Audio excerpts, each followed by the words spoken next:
Hare Krishna. So, welcome everyone. We are doing chapter 5. So, let's have a quick overview of chapter 5. Anyone remembers the Sanskrit name of chapter 5, which we discussed last week? Sannyas Yoga. Karma Sannyas Yoga. Thank you, Prabhuji. And third chapter name, a simple one. Karma Yoga. And fourth chapter. Jnana Karma. Yeah. Thank you. Sannyas Everyone Yoga. remembers that. Thank you. So, what's the difference between chapter 3 and chapter 5? Just on a high level. So they both name are similar. What's the difference between 3 and 5? Theme is different, but in this chapter, Krishna will go deep into to the Karma Yoga, how to implement that in our lives in Krishna consciousness. Thank you, Mata. So its theme is same, Karma Yoga. So both have Karma Yoga, but here Krishna will be giving much deeper dive and telling us how to practically implement. Thank you, Mataji. Now this particular chapter has 5 sections, as you can see on the screen. So Karma Yoga is equal to but easier than renouncing work. So Krishna is doing some comparison between verse 1 and 6. So 1 is the question of Arjuna, and then Krishna is going to respond. So he's saying Karma Yoga and Jnana Yoga, they both lead to the same destination. But for you, Arjuna, KY, Karma Yoga is better. Then description of a Nishkam Karma Yogi or a Jnani. So how does a Nishkam Karma Yogi stay detached in this material world and he does not get bound? Then relationship between Ishwar, Jiva and Prakriti, which we'll be reading today, 13 to 16. And then vision of a jnani. So what's the vision? How do you identify that person? What's the characteristics of that person? That's given in verse 17 to 26. The last 3 verses is introduction to Dhyana Yoga. These are the 2 verses which will get expanded in chapter 6, which is titled as Dhyana Yoga, and verse 29, which is also known as Peace Formula. That will be expanded in the Bhakti Yoga section, chapter 7 to 12. So that one verse, seed verse, will be given here. The expansion will be done in chapter 7 onwards. And 27 and 28, they are the seed verses for Dhyana Yoga, which will be expanded in chapter 6. So last week we did the first section and a little bit of the second one as well. So let's do a quick revision. 5.1. Who wants to do 5.1? Can I do, Prabhuji? Yes, Mataji. Arjun said, "Oh Krishna, first of all, you asked me to renounce work, and then again you recommended work with devotion. Now, will you kindly tell me definitely which of two is more beneficial?" So, Prabhuji, word to word translation. Sannyasam is the renunciation. In this shloka, Arjuna asked Krishna that initially you told me 2 things to leave, like sannyasam from karma, that is renunciation in action, renunciation from fruitive activities, that is sakhya. Then he said punar yogam cha samyasam. Then he said sannyas from devotional services. Then Arjuna is confused. Yat shreya etor ekam. Then now you tell me which is more beneficial. Tan bhuri so nishchitam. Please tell me that which is definitely good for me. Okay. Thank you, Mataji. So the 2 words used here, sannyasam karmanam. What does sannyasam karmanam mean? So karma says sannyas. So taking sannyas from karma, that means inactivity. That's what Arjun is thinking. Punar yogam. So yogam Prabhupada translates here, so devotional service. So first you are saying leave all the activities behind, and then you are saying yoga, do activity in devotion. Yet Shreyaha. What is Shreya? Krishna, please tell me 1, not 2. So I'm a bit confused. Arjuna is saying I'm a bit confused. So let's see. So this is similar to the beginning of chapter 3 as well, where Arjuna had asked a similar question in 3.1 and 5.1. So both chapter begins with the inquiry of Arjuna, where he is confused. So let's see what Krishna responds. 5.2. We have Shabit Prabhu. Hare Krishna.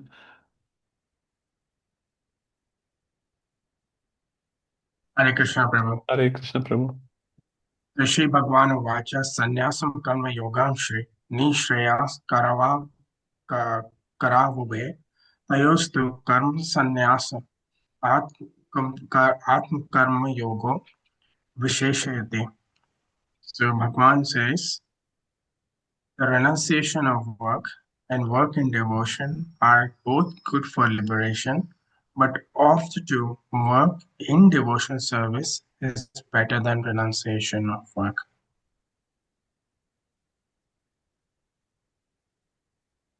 Yes, Prabhu, would you like to expand on it? Yes, Prabhu. So the answer to the first verse where Arjun is inquiring about, you first asked me to renounce the work. Now you're asking me to you're recommending to work with devotion. So what is correct? May Bhagwan please explain, and what is beneficial?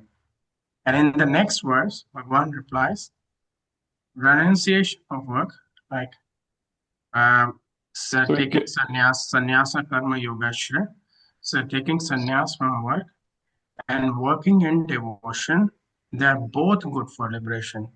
But if I have to tell you which is better out of the two, the second one, which is the renunciation, working in devotional services, is better than renunciation of work. Okay. So the word here used is very important. Karma sannyasat. So sannyas means renouncing, karma means activities. So instead of renouncing your karma, renouncing your prescribed duties, what you do? Karma yoga. You do in the matter of yoga, in matter of devotion, in matter of offering. That is vishishyate, that is higher. Thank you, Shobhit Prabhuji.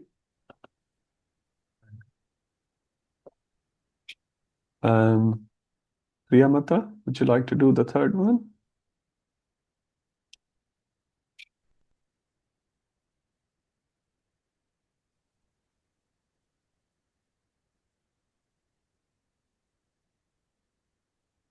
Nisneya Sanitya You can just read the Sannyasi. translation, Oh, Mataji, sorry.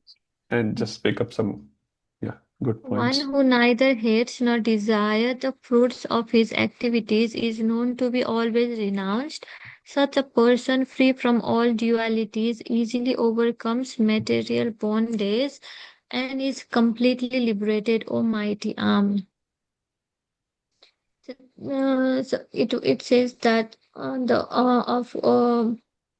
person free from all dualities, one who neither hates nor desires fruits of acceptance.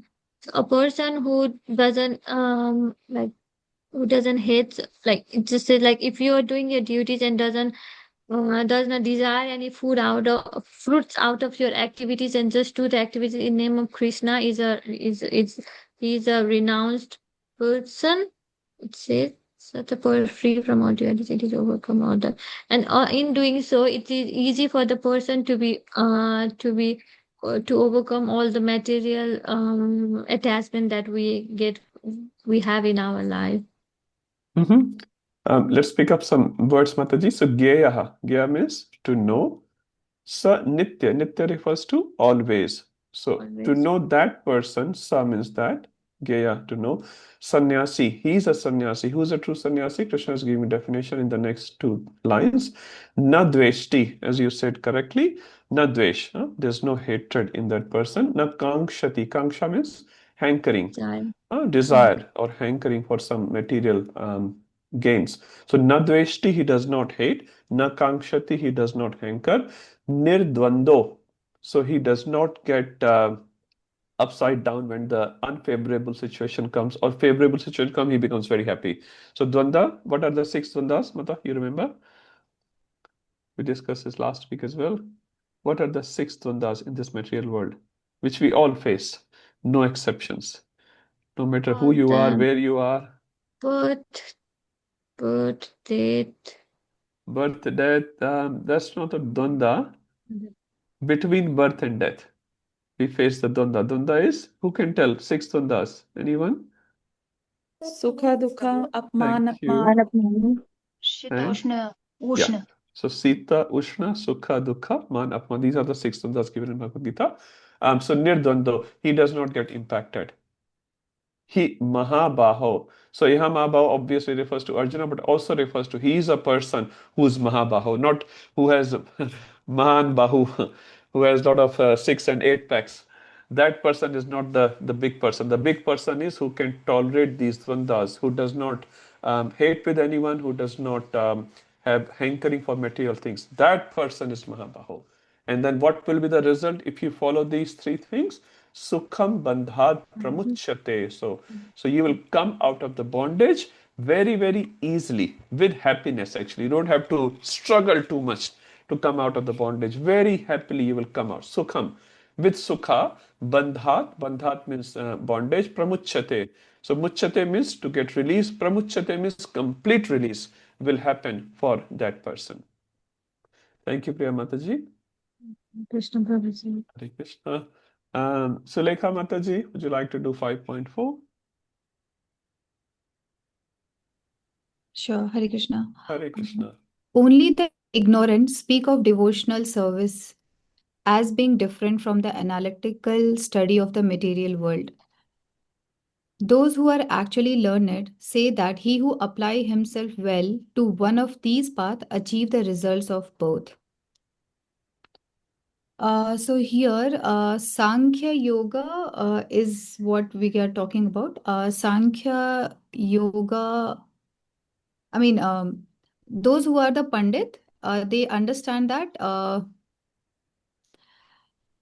Sankhya Yoga is not Actually, there's different. 2 words, Yeah. Sankhya and Yoga. There are 2 words. Yeah, Sankhya is devotional service. No, sorry, No. Sankhya is analytical Yes, service. Sankhya, count. Yeah, yeah. And yoga is devotional service. Yes. And those who think about these two is different is not an intelligent. Who is he? Bala. Bala, He's a yeah. Bala, Balak, Bacha, Yes. innocent, not very mature. Na Pandita, he cannot be a Pandit. What's the definition of Pandit anywhere else in Bhagavad Gita? You remember the verse which has word Pandit? Many verses, but yeah, one popular one you can say. We have already read it. This is the one, 5.4, or maybe No, before this. You remember any other verse in Bhagavad Gita which Prabhuji, has Nasochanti Nanu Panditaha. Shochanti Pandita. Pandita. number? Chapter Number. 2. Thank you. Number Number नहीं पता. 211. शुरुआत 211. असोच्यान अनुशोचस्तम प्रज्ञाबदांश भासते गतासु न गतासु नानु शोचन्ति panditaha. So that's a pandit. Whether the prana comes or prana goes, he is not bothered about it. He is sama, he is equal. So here again, the definition of pandita is given. Another definition, another angle. He does not consider Sankhya and Yoga in terms of destination, not in terms of process. So we're not talking about process here. Both lead to the same destination, but one process, one path can be more cumbersome than another one, isn't it? One path can be longer, one path can be very difficult, one path can be very easy. So we are talking in terms of destination only at this stage. Process wise, we'll talk later. So Sankhya and Yoga, Prathak means different, Bala, Bacha, innocent, not very mature. They say Sankhya and Yoga are Prathak, they are different. Pravidanti means to speak. Na Panditaha, Pandit will not speak like that. Yes, Mata, next. Ekam apyasthita samyak. Ekam. Ekamapi. The goal is Eka. Same. The goal is one. They both lead to the same. So one is a shorter route and an easier route, and another one is longer route. But they both reach to the destination. Ubhayor vindate phalam. Ubhay means two. So Eka, Ubhaya. Ubhaya means two. Vindate. Vindate, anyone remembers word Vindate? You can read here as well. It's been used many times in Bhagavad Gita. Vindate. Enjoy. Yeah. Phalam. Phalam means fruit. So they will both enjoy the same fruit eventually. So basically it's saying destination wise, they both lead to the same destination. And a simple example you can understand from, so Jnana Yoga also lead to liberation, Bhakti Yoga also. But Bhakti Yoga liberation, yet liberation word is not getting merged here. Liberation is coming out of this 3 modes of material nature, coming out of this consciousness. Which is easier? Krishna will personally recommend in chapter 8, in chapter 12. Bhakti marg is much, much easier. Although the other marg is also a valid marg. May not be for Kali Yuga. It's a valid marg. Thank you, Mataji. Yash Prabhu is not there. Sarupni Mataji or Giriraj Prabhuji, any one of you? 5.5. Hare Krishna, Prabhuji. Hare Krishna. Sorry, Prabhuji. Yes, 5.5. One who knows that the position reached by means of analytical study can also be attained by devotional service, and who therefore sees analytical study and devotional service to be on the same level, sees things as they are. So, like in continuation with the last verse, yat sankhe prapte sthanam, like atat yoger api gamyate. Like gamyate means like one can attain uh, the same result. Like prapyate is achieved, sthanam the same place or result with the both the paths. One is yoger by devotional service, and another is sankhya, that is the analytical study. Ekam Sankhyaam cha Yogam cha, like both from like Yah Pashyati Sa Pashyati, like one who sees this is the person who can actually see that both the paths are taking to the same goal, and the goal is to get liberation. But Krishna is like stressing again and again, like the good option for Arjuna is to work in devotion according to like 5.2. Thank you, Mata. Very nice. I'll just read this one line of Prabhupada. Very nice. The real purpose of philosophical research is to find the ultimate goal of life. So if that goal of life is not achieved through all your study, all your yoga, all your dana, then that process has not worked for you, basically. Since the ultimate goal of life is self-realization, there is no difference between the conclusion reached by the two processes. Both processes will read, but one is more complete than the other, one is more easier than the other, which Krishna will speak about it later. Thank you, Mataji. 5.6, Prabhu, you want to do?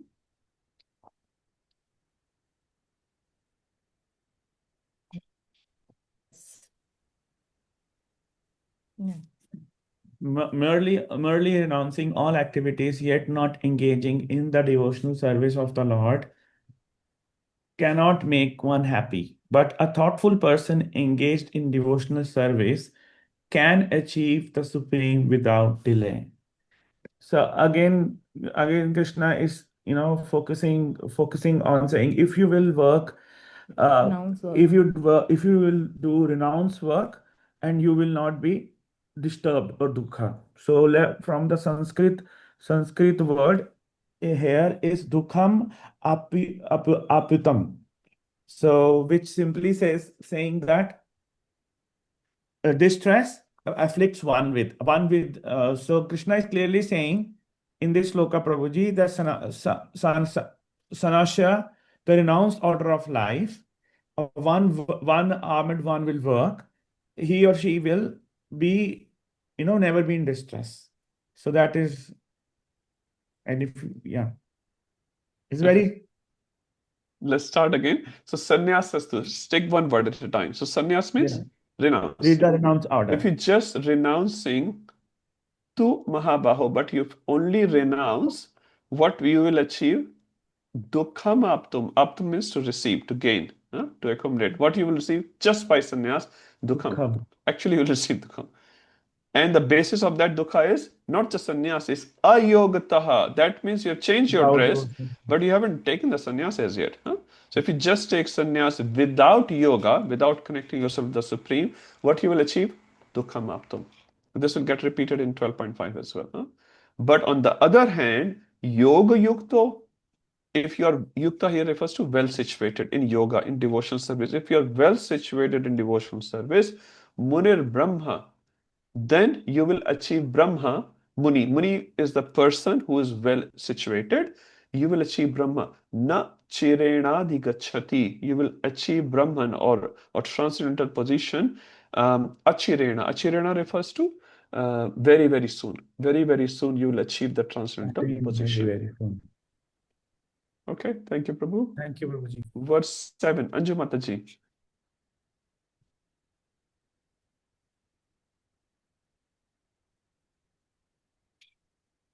Hare Krishna, Prabhu. Hare Krishna Mataji.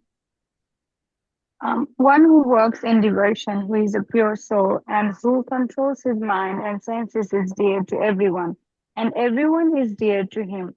Though always working, such a man is never entangled.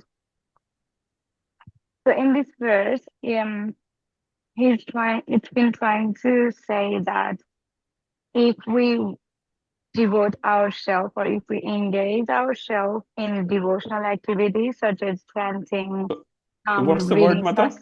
So what's the Sanskrit word? I want everyone to start reading the verses as best as possible. Yoga yukto. So this is coming from the previous verse actually, 5.6. Yoga yukto. Yeah. So what is saying? Yoga yukta.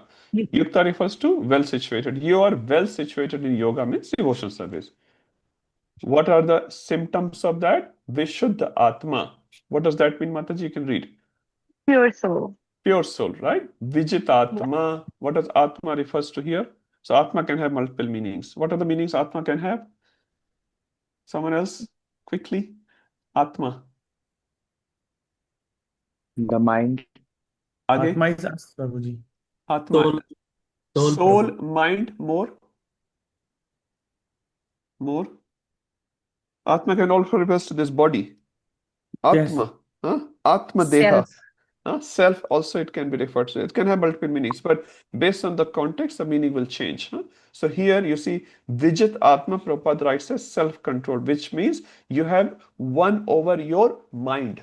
So Jita over your Atma, which is mind.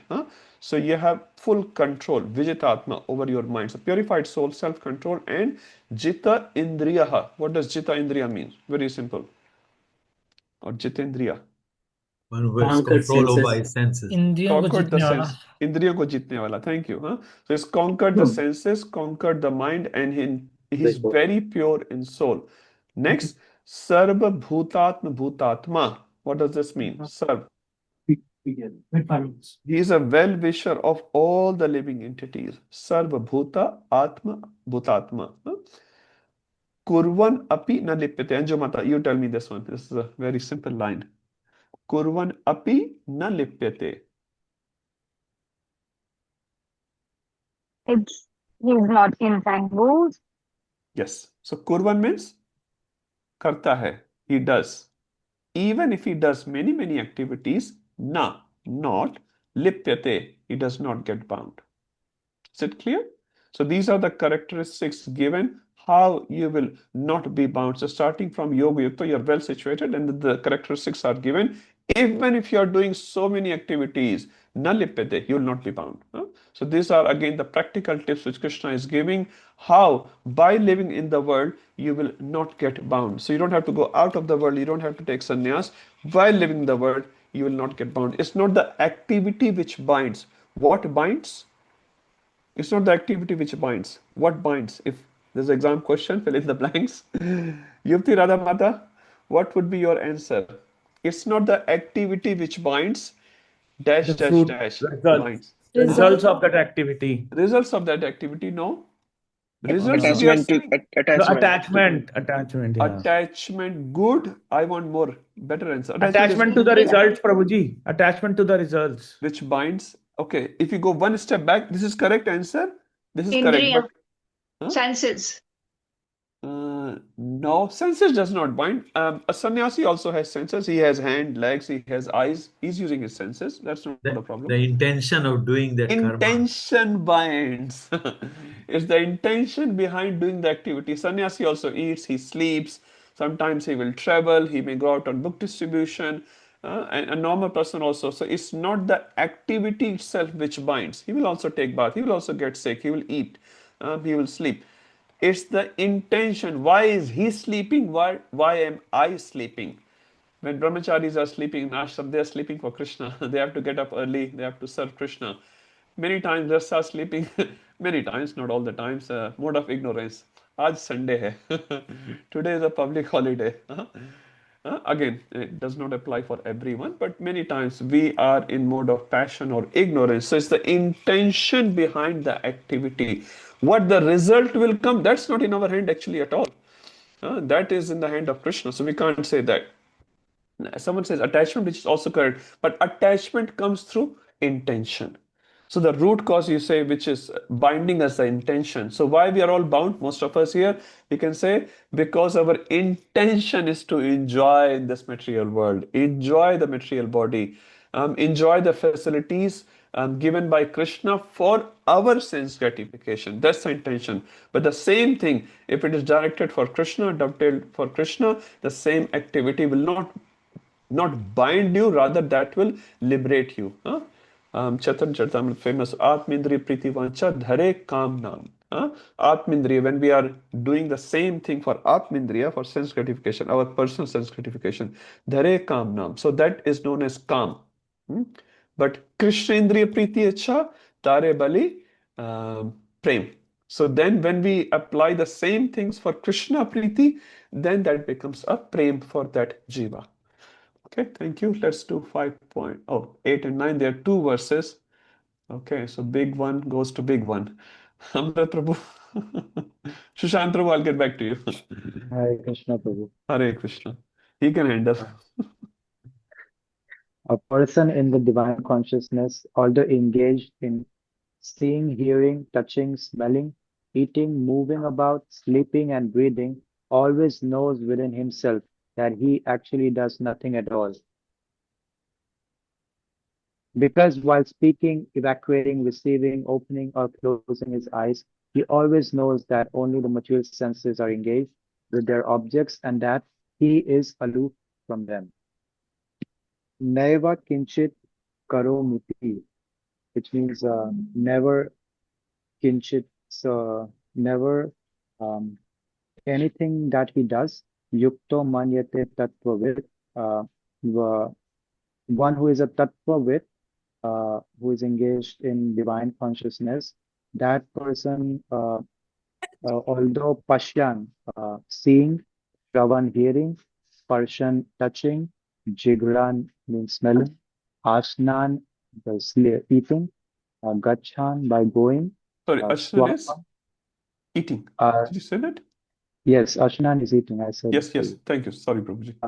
Yeah. Gachan, by going, Swapan, dreaming, Swasan, breathing, Pralapan, talking, Visarjan, evacuating or giving up, Grihnan, accepting, Unmishan, opening, Nimishan, closing.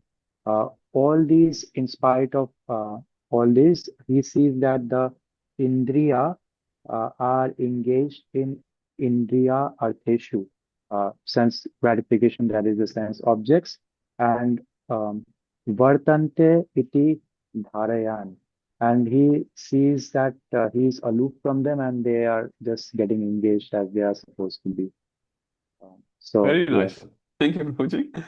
So there are different functions which different indriyas will do, and they have to do that. You cannot stop Swapan, Shoshan, Gachan, Ashnan. You cannot stop Pashyan. You have to see, you have to hear, you have to sparsh. Something you have to do. So what he sees, he's just an observer. He's not engaged. When you go to, you take your car to a mechanic, for example, there's something wrong with the car. You take the car and give it to mechanic and he say, okay, Bhai Saab, there's this problem in engine, this tire has to be changed, this oil filter has to be changed.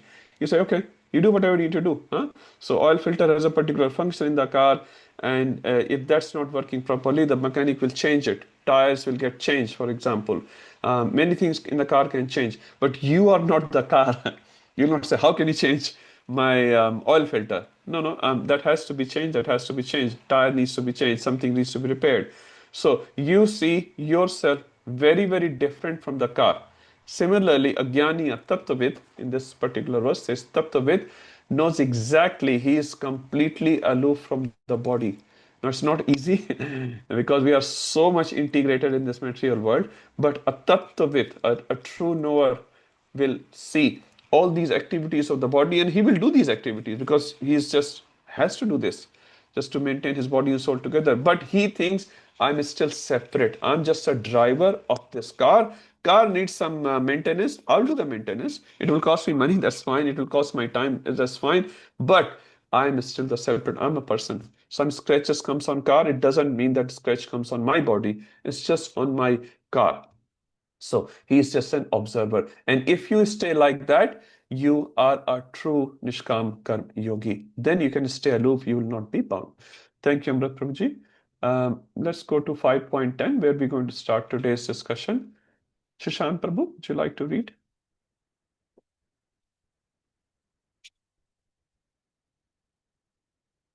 Sure. Brahmanye atya karmani sangam tyaktava karotiya lipyate na sa kalpena padma patram ivam vasha. Brahmani, on to the Supreme Personality of Godhead.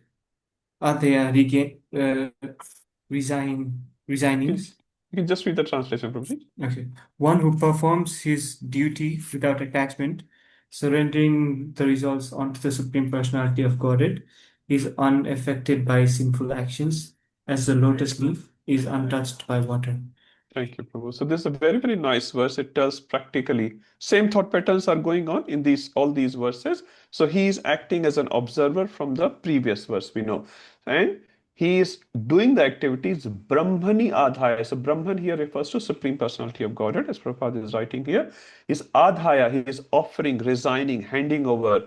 Karmani, all his karmani, as described in the previous verse, the different activities, different indriyartheshu was described. So Adhaya, he is offering all the karmani to Brahma, to Krishna.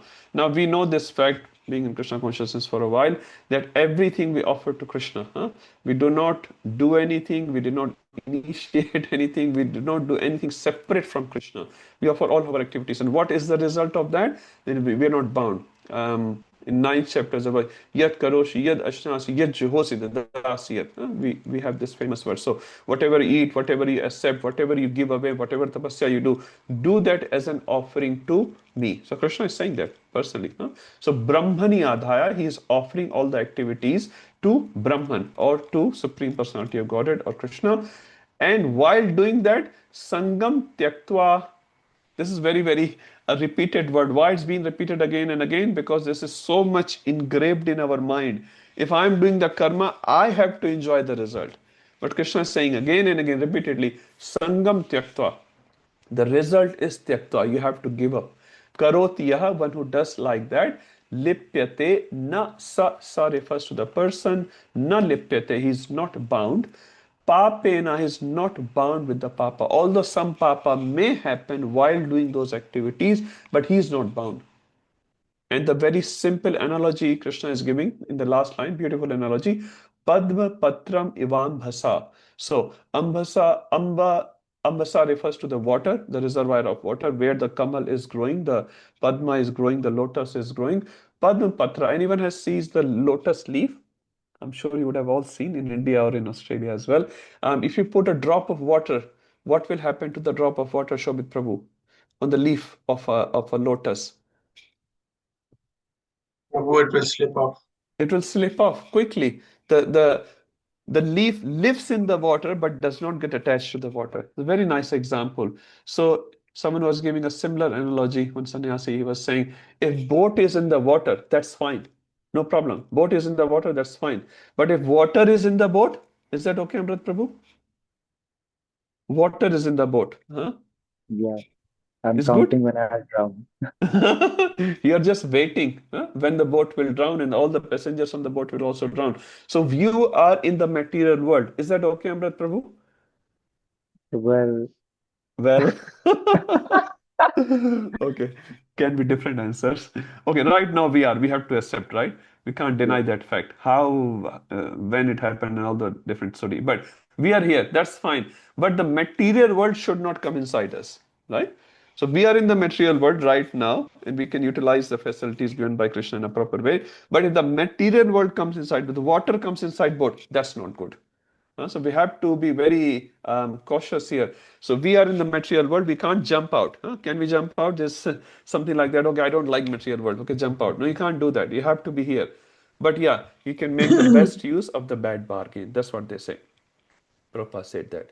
So Padma Patram. So as a lotus leaf, it stays in the water but does not get affected by the water. So when the material Kam, Krodh, Lobh, Moh, Mad, Matsar comes on us, what do? Ideally, slip off. Kama comes, slip off. Krodha comes, slip off. Moha comes, slip off.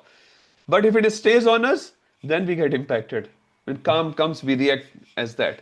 When the Krodha comes, we react like that. Then there is a problem. Then it will not be lipite sa papena. It will be lipite sa papena, papena, papena. Huh? Then all the pap will come. So the very beautiful analogy is what we have to become like a lotus leaf. We have to become like a lotus leaf who lives in the water. The lotus leaf cannot live outside the water, but does not get impacted by the water. Now, Prabhupada writes here, the material world is a sum total manifestation of three modes of material nature, technically called pradhan.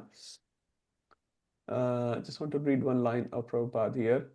Everything in the material world is a manifestation of Brahman, and although the effects are differently manifested, they are non-different from the cause. In the Ishopanishad it is said, everything is related to the Supreme Brahman or Krishna, and thus everything belongs to him only. And that's why I say all the karmas should also be done for the Brahmani.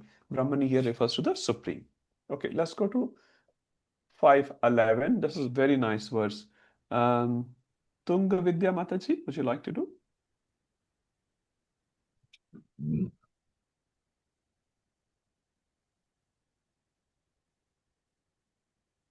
Hare Krishna.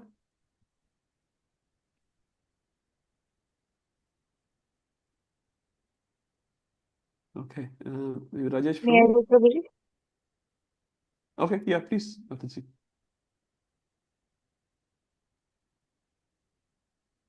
कायेन मनसा बुद्ध्या केवलैरिन्द्रियैरपि योगिनः कर्म कुर्वन्ति सङ्गं त्यक्त्वात्मशुद्धये.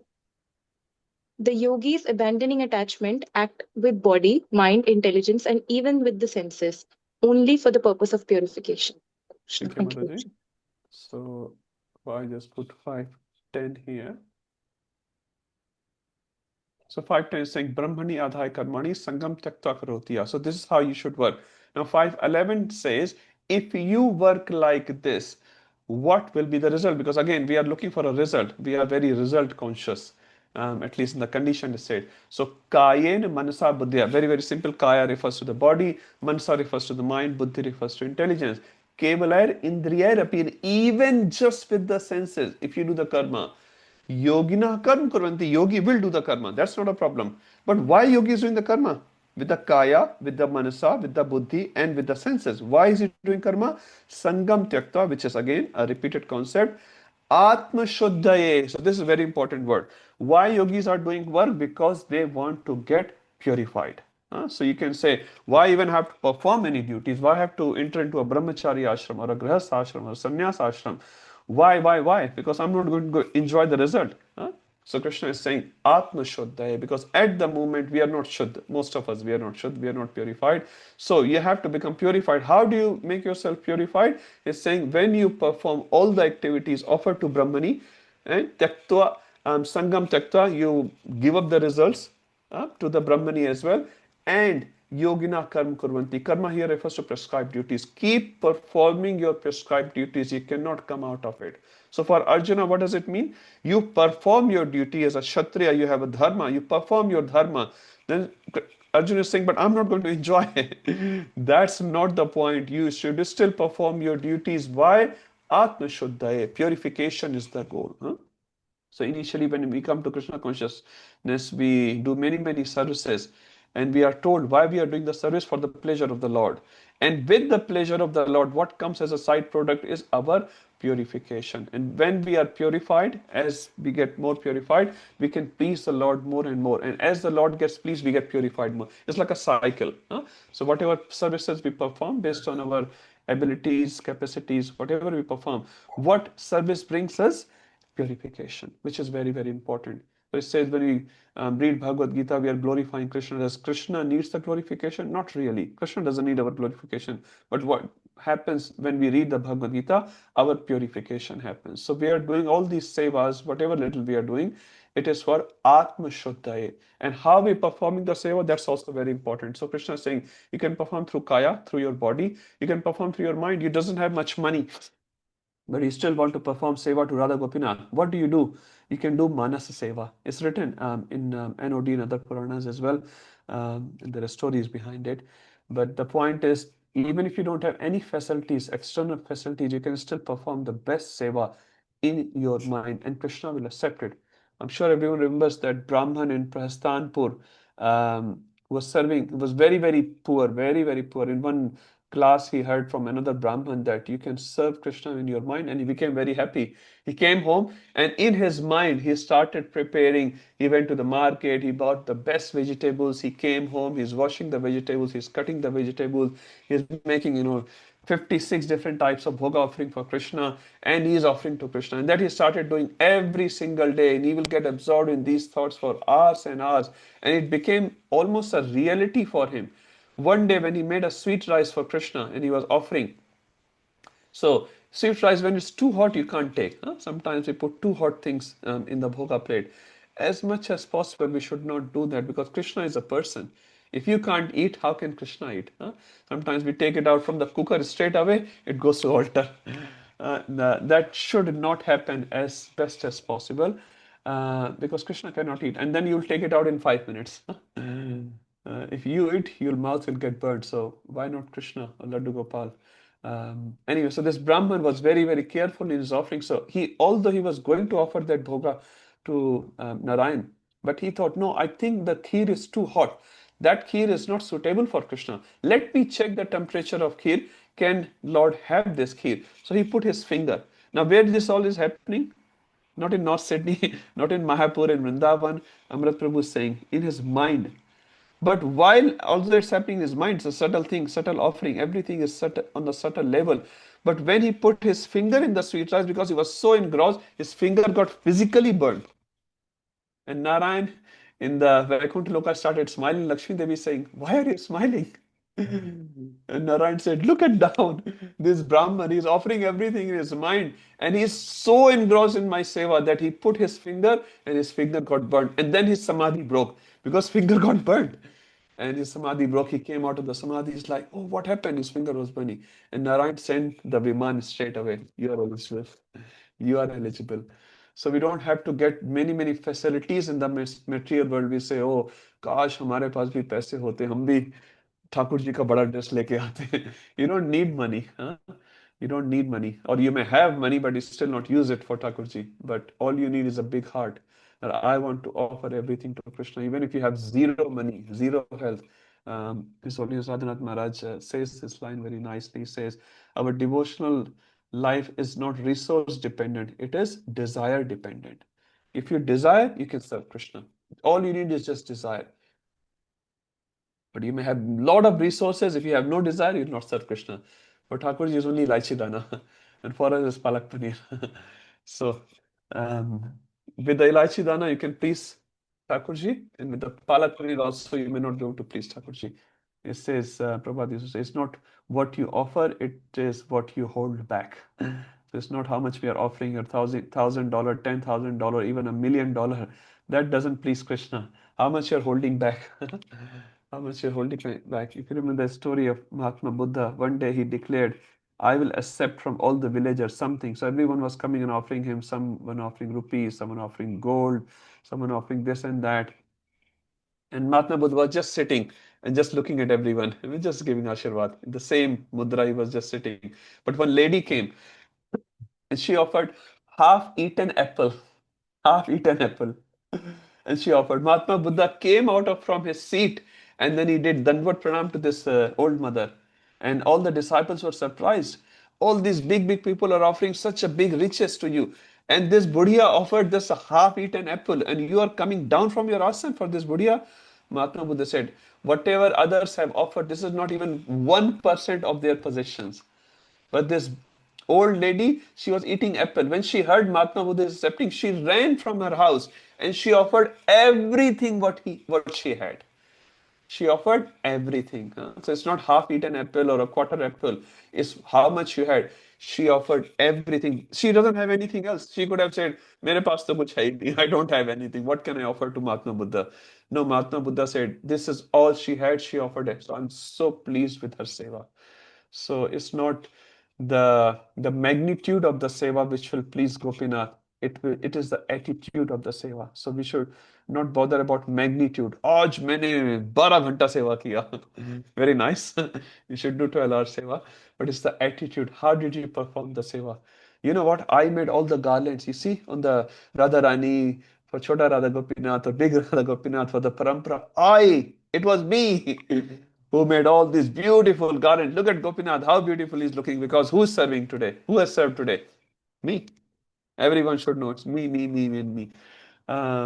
Yeah, Lord Ram is served the seva of Hanumanji as well as of the squirrel. So you may be the squirrel or Hanuman, but are you offering your best? It's like that old lady, are you offering the whole heart to Krishna?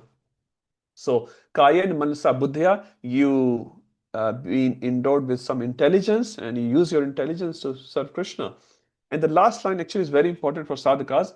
Kevalar indriyarapi, even if you do not perform seva with your manasa and buddhya, not buddha, buddhya, your intelligence and mind, even if you engage your senses, you can still come out of this bondage. Example is when we chant, most of the time while we are chanting, what are we thinking about Krishna?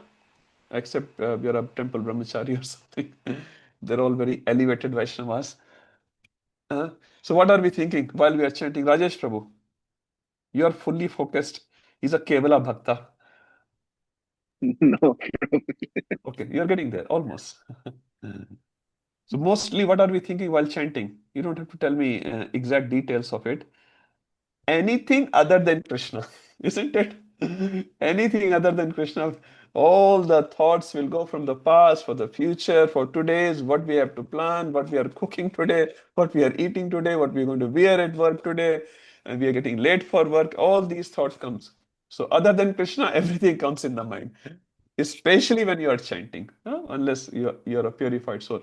But even as per this verse, even if you just engage your tongue, your body, you're just sitting in front of Krishna, maybe you're thinking something else, but you're saying, Hare Krishna, Krishna Krishna, Hare Hare, Hare Ram, Ram Ram, Hare Hare. You're just chanting through your mouth, through your tongue. You can still get a lot of benefit. So yeah, it's very nice if you engage your mind as well in the service of Krishna, your intelligence as well. But even if you just engage your senses, this verse says, Kevalar Indriya Rapi, Keval Indriya lagane se. Even if you engage, you're making mala from your hand, your mind is thinking somewhere else. It's fine. With your senses, with your legs, you're coming to temple. Your mind is somewhere else. Your mind is very disturbed today for whatever reason. But with your legs, you're coming to temple. With your eyes, you're seeing Gopinath. So where the mind is, ideally it should come back, but it doesn't matter.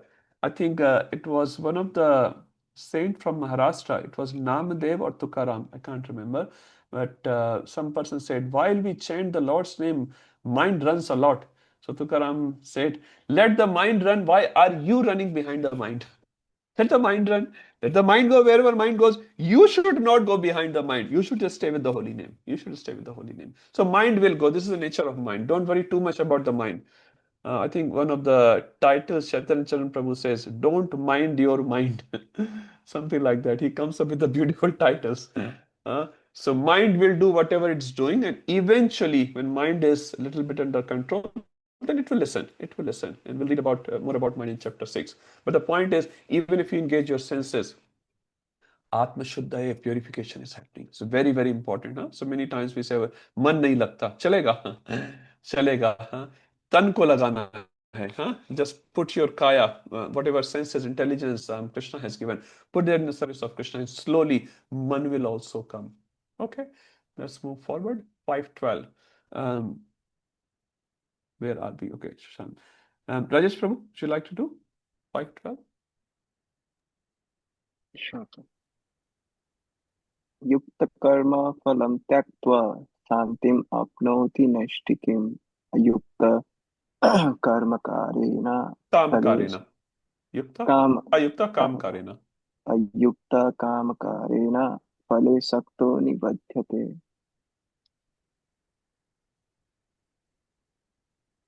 Translation: this steadily devoted soul attains unadulterated peace because he offers the result of all activities to me. Whereas a person who is not in union with the divine, who is greedy for the fruits of his labor, becomes entangled. Thank you, Prabhu. So here the comparison is given between a yogi and a yogi. A person who is Krishna conscious, one is not Krishna conscious. So if you are yuktaha, you are well situated, karma phalam tyakta. If you are giving up the karma phala, the fruits of your actions, of your activities, shantim apnoti neshkim. So you will achieve, what you will achieve? Apnoti, you will achieve. Shanti, what sort of shanti? Neshtiki shanti. What does neshtiki means? Which cannot be moved.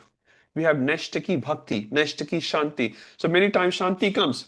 I win a lottery, I get a Shanti for next 5 minutes or maybe 5 days. I enjoy here and there and all that, right? I get some Shanti, you can say in the material world, sometimes Shanti, sometimes happiness comes. But that happiness, we say, Prabhupada says, Shastra says, is flickering happiness. Yes, you will receive some drops of happiness. That's fine. But it's flickering. It will just go away.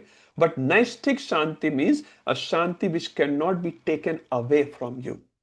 That is a real Shanti. So it's saying you will achieve a Naishtiki Shanti. How you will achieve? When you are Yuktaha, when you are well situated in your Krishna consciousness. Now, on the other hand, Krishna gives another comparison. Ayuktaha, ayogataha. So these are the words being used again and again by Krishna. So ayuktaha means you are not well situated. That means you are disconnected. You are not a yogi. You are just a karmi, you can say. Kamakarena, you are doing kama. Kama refers to desire. Why you are doing the activity? Because you have kama, you have a desire. I will get $1 million, so I will enjoy. Let me work very, very hard. Because with that 1 million, with the result, I will enjoy. Kama karena. What's the purpose of you doing that activity? Kama, your desires. At the similar workplace, a devotee is also working. I will get whatever money Krishna will provide. I will put that all money in the service of Krishna, in the service of the family of Krishna, by paying rent of your house, mortgage of your house, by maintaining a car, blah, blah, blah. You're also working the same company, same job profile, getting similar salary, for example, but one is a devotee, he is param shantim, he is getting neshtiki shanti. But on the other hand, the other person who's ayuktaha, he is desiring the phala of his work, phale sakto nibhadyate, he will get bound with that activity. So Krishna is just comparing who will not be bound, who will be bound. And we see many times we are oscillating between 1 and 2. Sometimes we are able to offer, sometimes we are not. So this is the process of purification. And as we get purified more and more and more, everything, there will not be like a spiritual life and material life. When I go to temple, it's my spiritual life. When I'm chanting, it's my spiritual life. When I'm going to work, it's my material life. When I'm looking after my kids, that's my material life. Everything will become a spiritual life. Everything. I'm looking after, it says you should not become father, you should become a spiritual father. You should not become just a husband, become a spiritual husband. You should not become a mother, you should become a spiritual mother.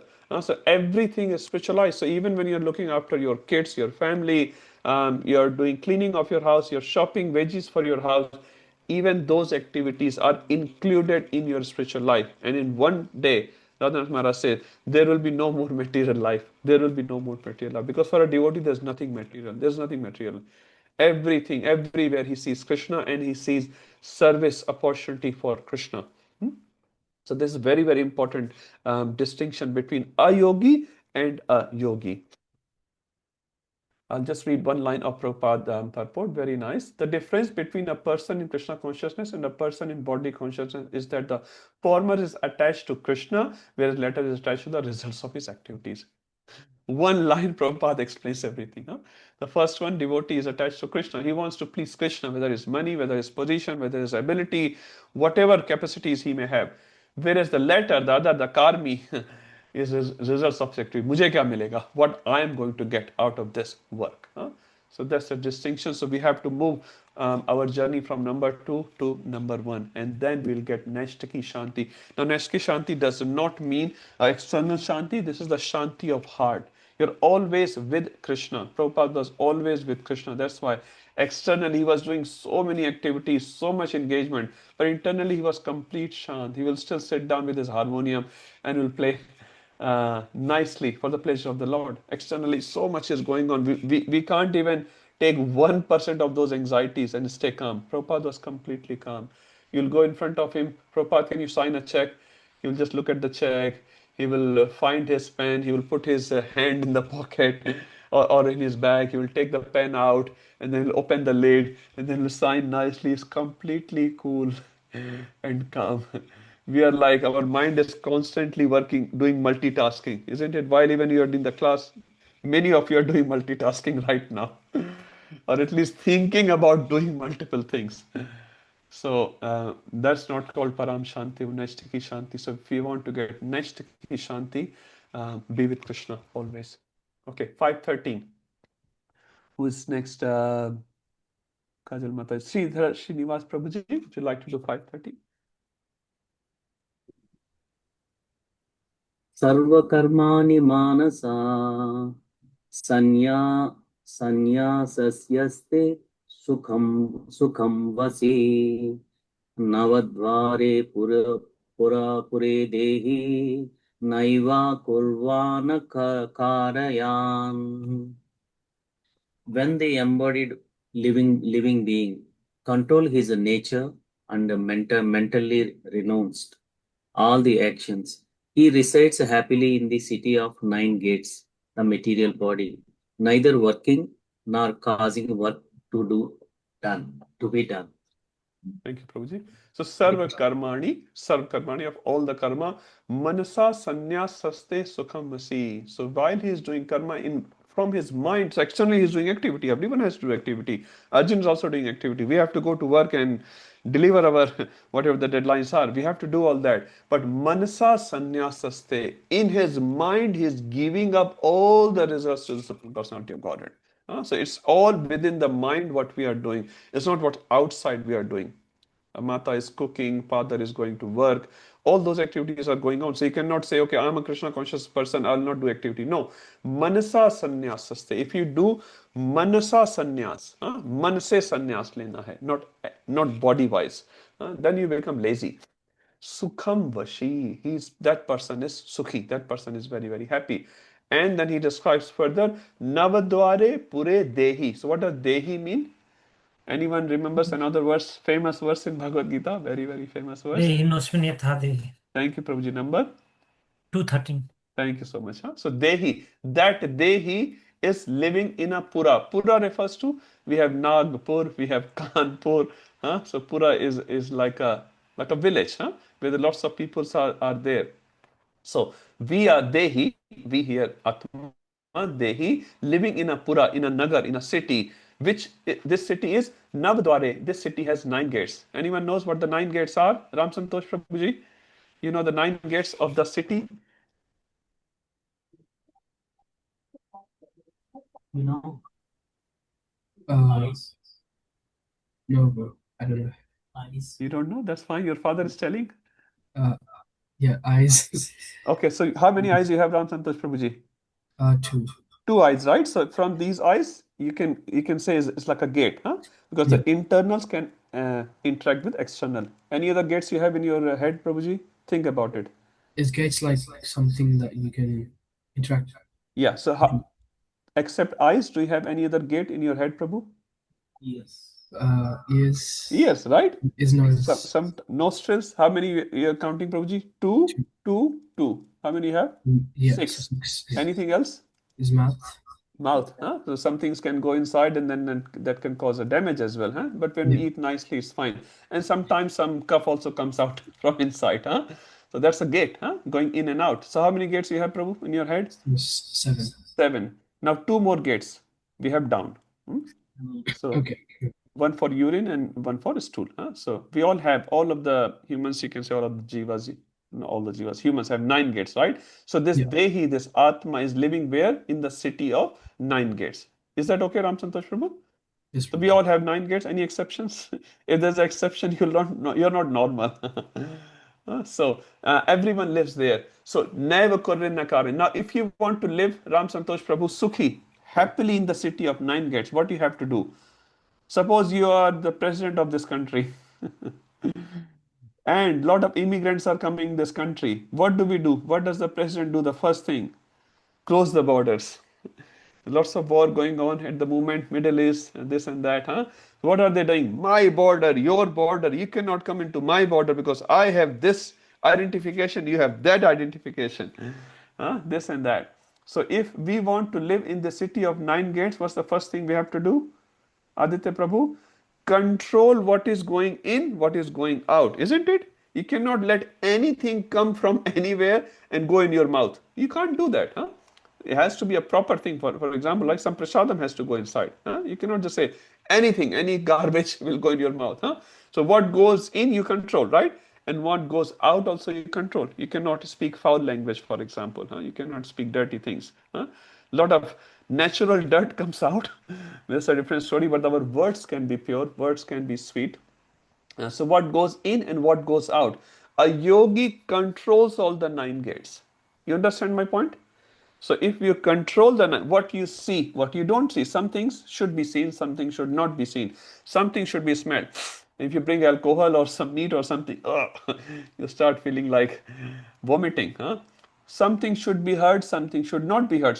So you're controlling, you're filtering what goes in your ear, what goes in your eyes, what goes in your nose, what goes in your mouth. So you control everything. So when you control, you have a good customs officer, good immigration rules. So very selected things comes in, selected things goes out. So when you come inside the country, you can't bring fruits from India. When I left India last time, when I went, I had 2 big guavas, very nice guavas. I was thinking maybe I should take it in, but I thought they're going to throw it anyway. So I just ate before the flight touched Sydney.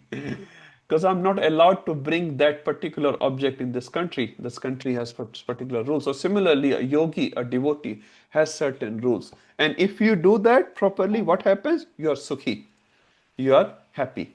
So navadvare pure dehi, nev kurvan. And what the result will be? Nev kurvan na karyan. Kurvan refers to doing the activity. So that dehi, Atma we are referring to, nev kurvan. He is not doing anything, na karyan, and he is not making others do something. Sometimes you see a rich person, he doesn't do many things, but he makes a phone call and he says, Amrit Prabhu, now you are in charge of Asia Pacific region. You are the GBC, for example. You do all the things. So he personally not doing it, but he is involving others to do his job, isn't it? He is the boss. You are serving that boss. So all the Asia Pacific region is under you. Okay.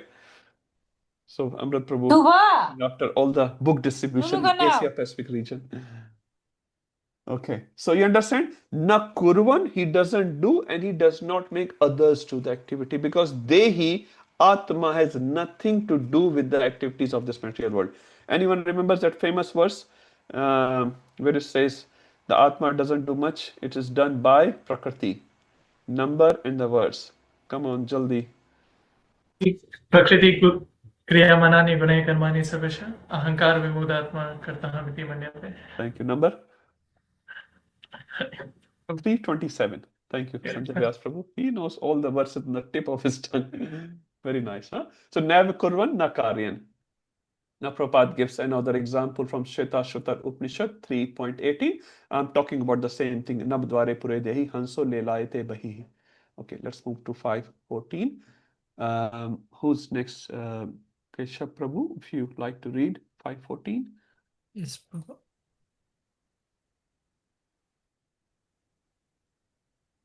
न कर्तुं न कर्माणि लोकस्य कर्तृत्वं न कर्तृत्वं न कर्माणि लोकस्य सृजति प्रभुः न कर्मफलसंयोगं स्वभावस्तु प्रवर्तते.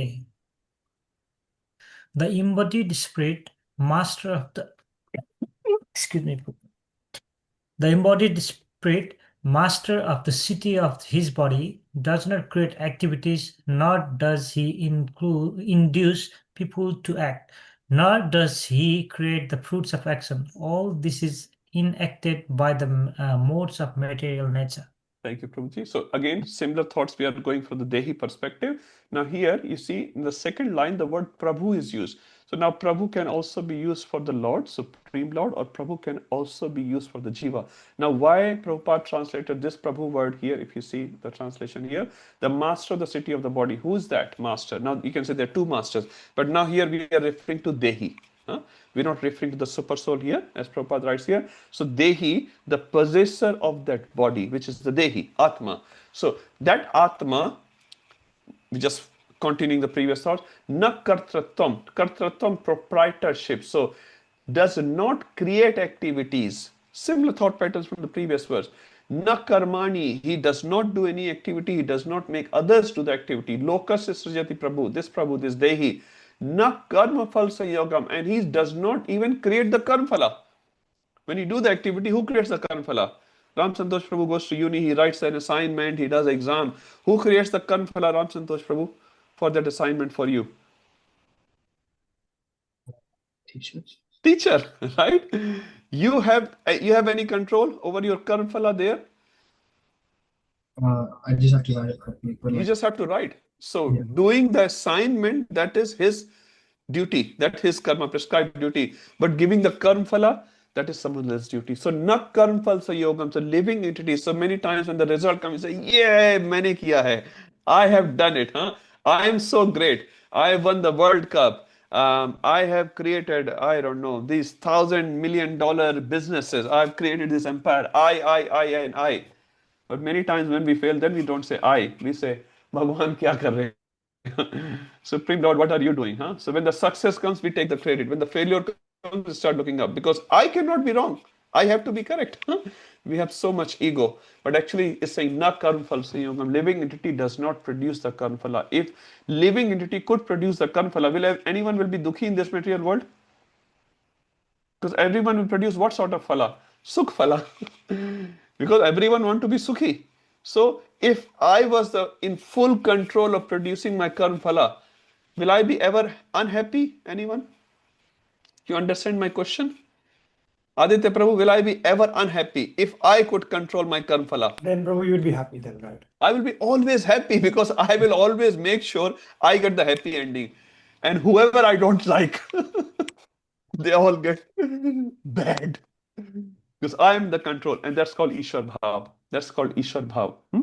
But living entity, by Krishna's nice arrangement, na karma phala sayogam. Is it true? Right? Because we all want a good karma phala, but we don't necessarily get it. Sometimes we get good, sometimes we get bad. So who's doing all that? Swabhavastu pravartate. It's a swabhava. It's a prakriti. Same 327, which Sanjay Vyas Prabhu was mentioning. Swabhavastu pravartate. It happens by the swabhava. Now you can say swabhava is related with a particular soul. Yes. And that soul has acquired the swabhava through multiple lifetimes and also within this lifetime. So we have acquired a swabhava. When the child is born, he has a particular swabhava. So we get swabhava by the previous birth, by our previous conditioning. We also get swabhava from this birth, right? A nice boy can associate with some drunkards, for example, or some bad association. And then he'll also doing the bad activity. That swabhava was not given by his family. That swabhava was gained within this birth. Like Krishna's son, Bhaumasur.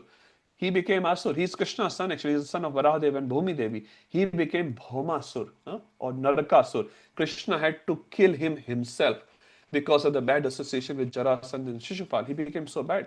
So although his lineage was so great, but his association was bad, so he became. So our Swabhava can come from multiple places. Our upbringing, our past conditioning. Our upbringing means what Swabhava parents have given. If parents are always telling the children, sometimes a child will open the door and Uncle ji will come inside and say, where is Papa? Papa keh rahe hain, Papa ghar par nahi hai. Papa is saying he is not at home. So if Papa is constantly teaching the kid to speak lies, that is an acquired nature by kid, isn't it? So acquired nature can happen within family, which can happen within your tradition, it can happen in your culture, it can come from. So swabhavastu pravartate, it's all happening with the swabhava. Pure soul has got nothing to do with all this. Okay? Let's go to 515.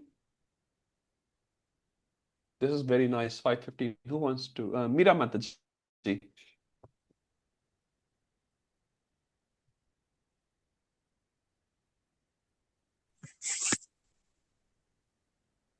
न दते कस्यचित् पापं न चैव सुकृतं विभो अज्ञाने वर्तं ज्ञानं तेन मोहयन्ति जन्तवः. Jantu. Jantrava, Yeah. the living entities. Yeah. Nor does the Supreme Lord assume anyone's sinful or pious activities. Embodied beings, however, are bewildered because of the ignorance which covers their real knowledge. So, okay, now you can say, okay, the living entity is not doing anything, he is not making others do something. Then who assumes all the reactions? Maybe the Supreme Lord. Let's read. So Supreme Lord here is speaking himself. Krishna is नहीं मेरे ऊपर मत डालना. Don't put it on me. That okay, Bhagwan, anything I'm doing actually is done by you. No, no, no. Na date kaschit papam. So no papa kaschit papam. Na chaiv sukritam vibhu. Neither the pap nor the sukrati. Neither your sinful activities or your pious activities. Vibhu, here Vibhu refers to Prabhupada writes the Supreme Lord. So in the previous verse, the word Prabhu was used, that was referring to Atma or Dehi. Here Vibhu word refers to the Supreme Lord. Prabhupada writes in the synonyms, the Supreme Lord. Huh? So neither the Papa nor the pious activities is taken by the Supreme Lord. So then who is responsible? You can say, okay, Jiva is not responsible, Supreme Lord is not responsible. There's a word here which applies on all of us. Agyanen avratam jnanam. So all the living entities by default, they are jnani. They are also Sachidanand, like the Supreme Lord. Huh? They are all jnani. But their jnana is covered by what? Agyana. So all the living entities, they are jnani by default. But when they come in the material world, what happens in the pure soul? Two coverings are given. One is the covering of subtle body, one is the covering of the gross body. So this subtle body, which includes, who knows subtle body is made up of? Anyone can say? Intelligence, mind, and false ego. Intelligence, mind, and false ego. This subtle body, when it covers the pure soul, which is jnani, what happens? The gyan comes and soul starts assuming, I'm an elephant, I'm an Australian, I'm an American, I'm an Indian, I'm black, I'm white, I'm a rich person, I'm a poor person, I'm an ugly person, I'm a beautiful person, I'm so intelligent, I have 150,000 followers, blah, blah, blah. So this is called agyan. The pure soul got nothing to do with all that. And this agyan covers that soul, the pure soul. Ten muhyan refers to bewilder. Jantva refers to soul or dehi or atma. So jantu, we are also jantu. Huh? Mahabharata says, आहार निद्रा भय मैथुनश्च सामान्यन एतत् पशुभिर नृणानाम धर्मो ही एको अधिको विशेषो धर्मेण हीना पशुभिर samana. So if you don't have dharma, ahar, nidra, bhai, mathun, eating, sleeping, mating, and defending, pashu is also doing, animals are also doing it, humans are also doing it. What's the difference between pashu and a human? Dharma. Dharma is the only difference. So pashu does not know. The billy sees a rat. Now billy does not see, oh, today is Ekadashi. I cannot eat today. So let me go to temple and find some sabudana khichdi. Huh? Billy cannot think like that. Huh? A lion cannot think like that. And in one verse in one Purana it says, even if lion follows Ekadashi is very dangerous. You know why? Even if he follows, suppose somehow lion follows Ekadashi today, he does not, he Nirjala Ekadashi he does. Huh? Now Nirjala Ekadashi is coming in 2-3 months. So lion will break his fast on Dwadashi with what? With meat. He's not going to eat ghas. Lion's default food is meat. So even if he follows Ekadashi, on Dwadashi he will eat double meat. So Pashu don't have that capacity, and that's why they don't get any sinful reaction. But Manushya is supposed to know what is kartabya, what is akartabya, what is to be done, what is not to be done. So Jantu, we are all Jantu. So we are Jantu where our jnana is covered. Jnanino Nityavari. If you remember in third chapter, Krishna says, Jnanino Nityavari. This agyan is Nityavari. So, avartam refers to covered. So our jnana is avrata, is covered by what? By agyana. And through that agyana covering, what has happened? Muhyanti, we are all bewildered. Simple example Prabhupada used to give. If you are wearing a red color glass, for example, how you will see the whole world? As red. If you wear a green glass, you will see whole world as green. And if you take the glass out, it is neither red nor green. It's very pure white, for example. Huh? I have this white light here. I can put a covering of a red paper and then the light will become red or green. If I remove the light, if I remove the Gyan, then I will see the real colors, which is Gyan. Soul is separate in the material world. So Krishna is saying, I will also not be responsible Very for good. neither the sinful activities nor the pious activity. It is the ajnana or the ignorance which covers the knowledge of the living entity, and the living entity becomes bewildered. Yes, Anand Prabhu. Sorry, Prabhu, my screen just froze for a second. Okay, no problem. All good. Huh? So Krishna is just bringing this point again and again. Living entity, you are different. Supreme soul is different. And the activities you are performing, the material world, is completely different. This got nothing to do with this soul itself. But you can perform the activity without getting entangled, without getting bound, if you perform the activity in a nice set of rules which Krishna has given in the previous verses. Now, how you will remove that agyan? So Krishna says in the 5:15, what's the main word if I have to say here? Ajnanen avratam jnanam. So jnana is covered by ajnana. So your question will be, okay, how I will remove the ajnan? So let's read 5:16 where Krishna gives a solution. Okay, Sanjay Vyas Prabhuji. Ji Prabhuji sure.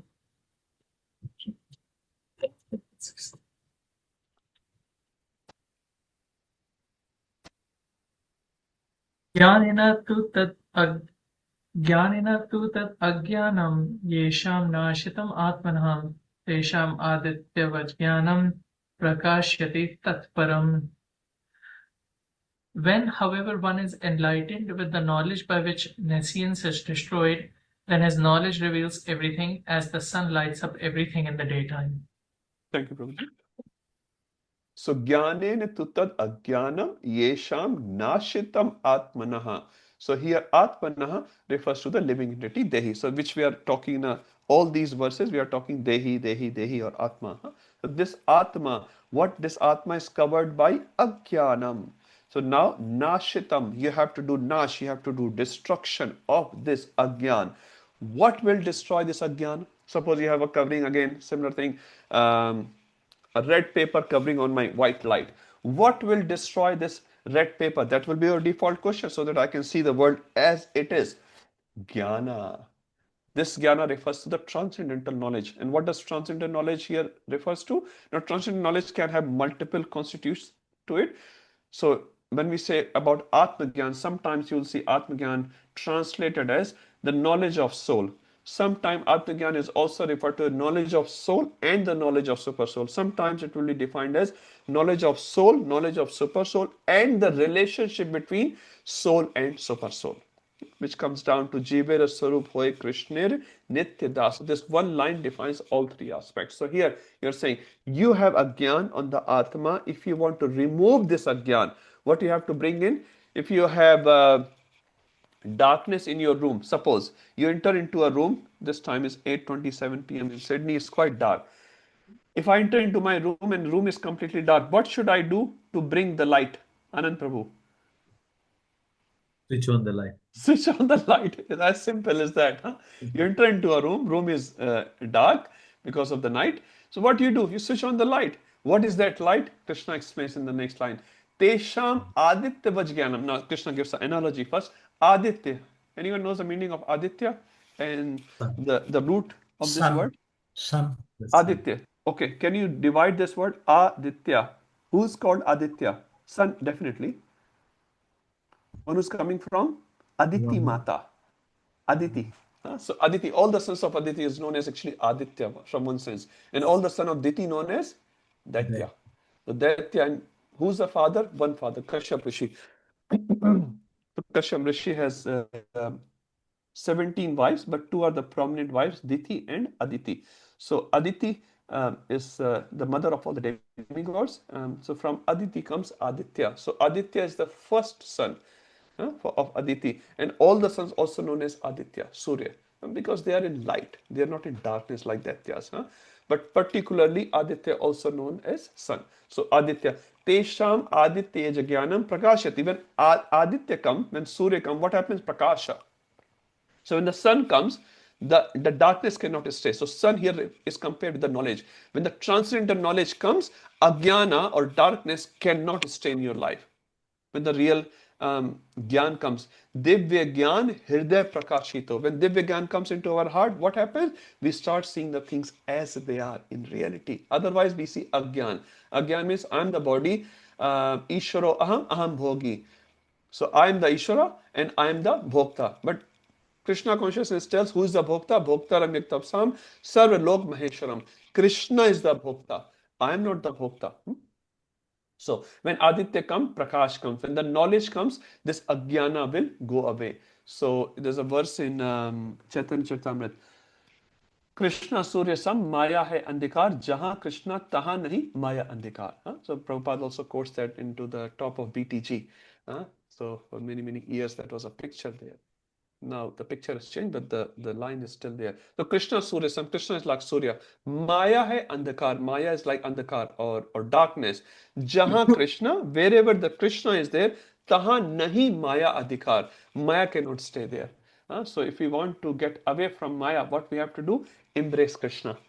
And as soon as you lose embrace of Krishna, Japatiya Dhare, Maya will immediately capture you. You get out of the association of devotees, you get out of our Hare Krishna temple.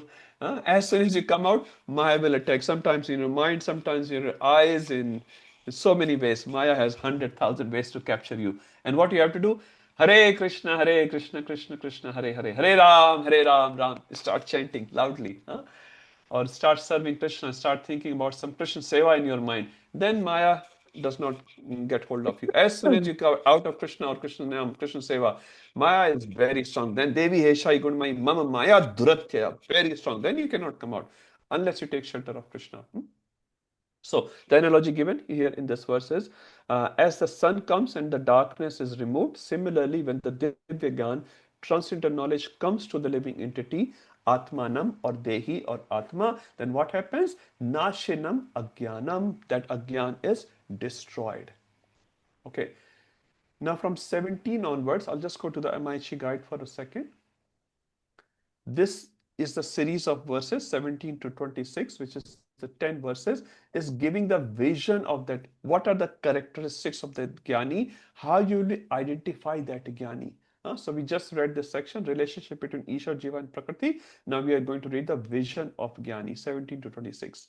So let's read 5:17, beautiful verse. Hari Gopal Prabhu, if you are there.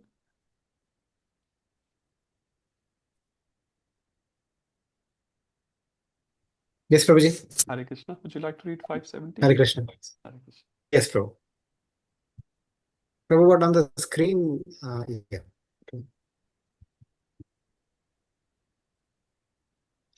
Tadbuddhayastatmatmanastannishtastattvaya parayana gacchantya apunar avrittim jnana nirdhuta kalmasha.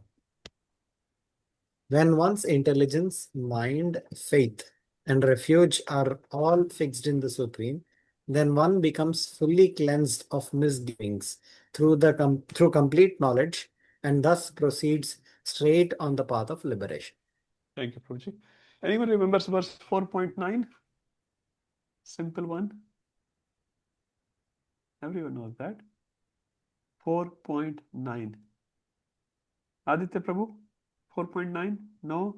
Janma karma. ये सब आता है केशव प्रभु. Okay, tell the whole verse, Prabhu. जन्म कर्म च मे दिव्यम जन्म कर्म च मे दिव्यम एवं यो वेति तत्त्वतः त्यक्त्वा देहं पुनर्जन्म नैति मामेति सोऽर्जुन. Thank you. So the third and fourth line says Punarjanma na. So you don't have to get Punarjanma. Punarjanma means don't have to come back again. Krishna says that. Now this verse relates with the same thing. Look at the four words. I'll come to that verse. Tad buddhayas. So tad refers to those people, their buddhi is connected. Let's read the verse first. I'll combine them together. Tad atmanas. So atmanas, again, atma here refers to mind, not the soul. Tad nishthas, those people or those devotees, their nishtha is also related. Tat parayana. Parayana refers to completely devoted. So four things Krishna is giving this verse for the devotee. What are the four things? His buddhi, his intelligence, his atma, his mind, his nishtha, his faith, and his parayana, means complete devotion to that. If you have these four Gachanti, you will go. Gachanti means to go. Gaman or Gachan, you will go. Where you will go? Apunar avrittim. So one is called punar avritti. Punar means again, avritti means again and again.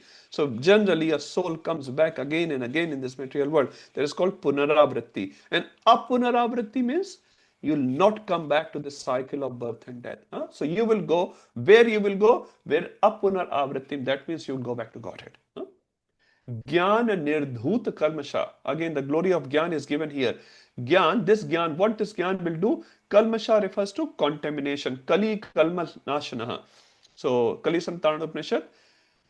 Hare Krishna, Krishna Krishna, Hare Ram, Ram Ram, Hare Hare. Iti Shodashanam Nam Kali Kalmal Nashanam Nattaha Partara Upaya Sarva Vedeshu Drishyate.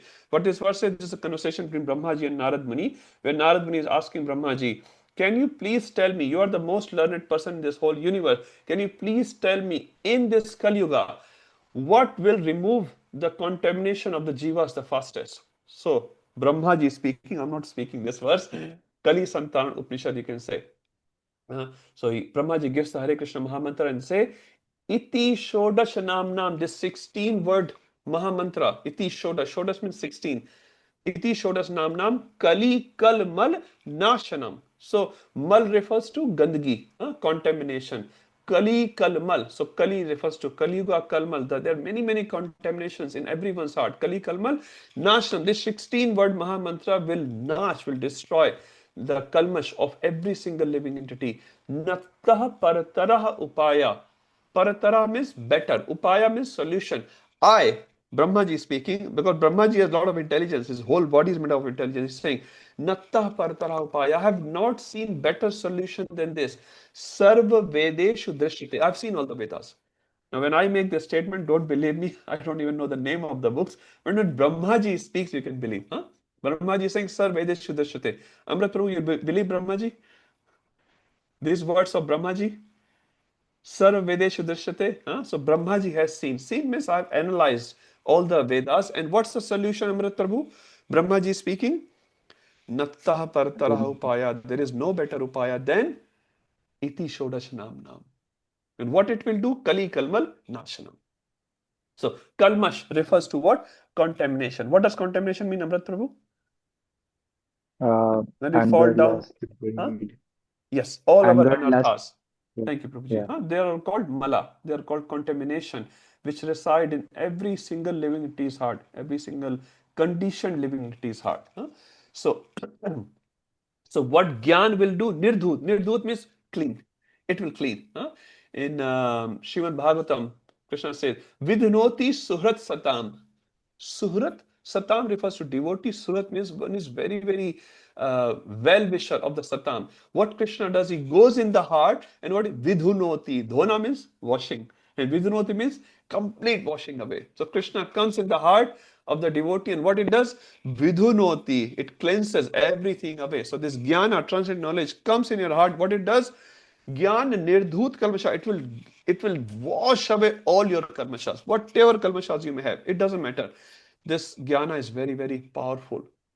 Now, what you have to do to achieve this jnana so that it can wash away all the kalmashas in your heart? 4 things Krishna is giving. 4 things. What are the 4 things giving? Tad buddhayas buddhi.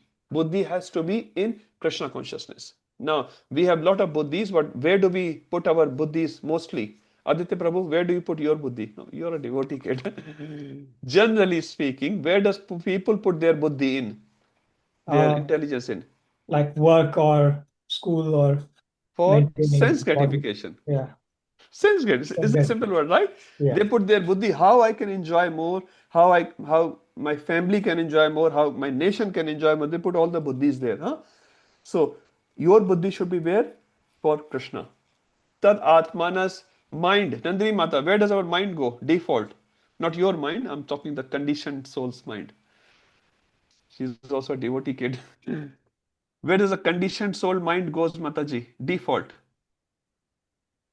It wanders around. Wanders around for what? For desires. Desires for pleasing Krishna? pleasing self, sense gratification. Pleasing himself or herself, isn't it? Our mind constantly sort of, our radaring, our eyes are radaring, what can give me happiness? Our ears are radaring, what can give me happiness? Our tongue is constantly thinking, what can give me happiness? Me or my people? If I am Wow. Russian, so mind refers to... 2W, I think once you said, Prabhuji. Huh? 2W, that's why we always teach something like that you mentioned in one class. 2W. Wealth and women are Okay. meant, something like this. Wealth and women. Okay, yeah. Prabhupada said that if you sit idle, you will think about wealth or women. That's what Prabhupada said. Okay, thank you, Prabhu.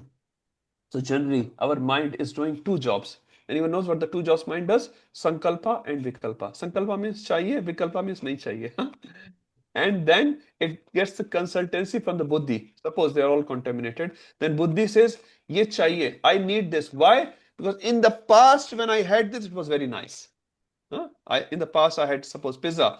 And so when I see the pizza, I get a desire to eat pizza again. Why? In the past, when I ate the pizza, it was very nice. But I forget, today's pizza is like, you cannot use your normal teeth to consume that pizza. You need a chaku to cut the pizza. You know, sometimes pizza comes out like that. Sometimes, Amrita, you forget the pizza in the oven for a long time. Sometimes. The pizza comes out so hard. And sometimes you have a desire to eat gulab jamun and someone brings the gulab jamun. And then when you look at the gulab jamun, wow, I'm going to have, 6 gulab jamun today or 8 gulab jamun today. And as soon as you put one in your mouth, you ask for a hatoda. Where is the hammer? You brought the gulab jamun without the hammer. We all understand what I'm saying. Now, sometimes it happens. Things does not come out. So our mind is saying yes or no, sankalpa or vikalpa based on our previous experience. And if this time the experience is wrong, in Hindi there is a kahavat, दूध का जला मट्ठा भी फूंक फूंक के पीता है. Matta means buttermilk, doodh means milk.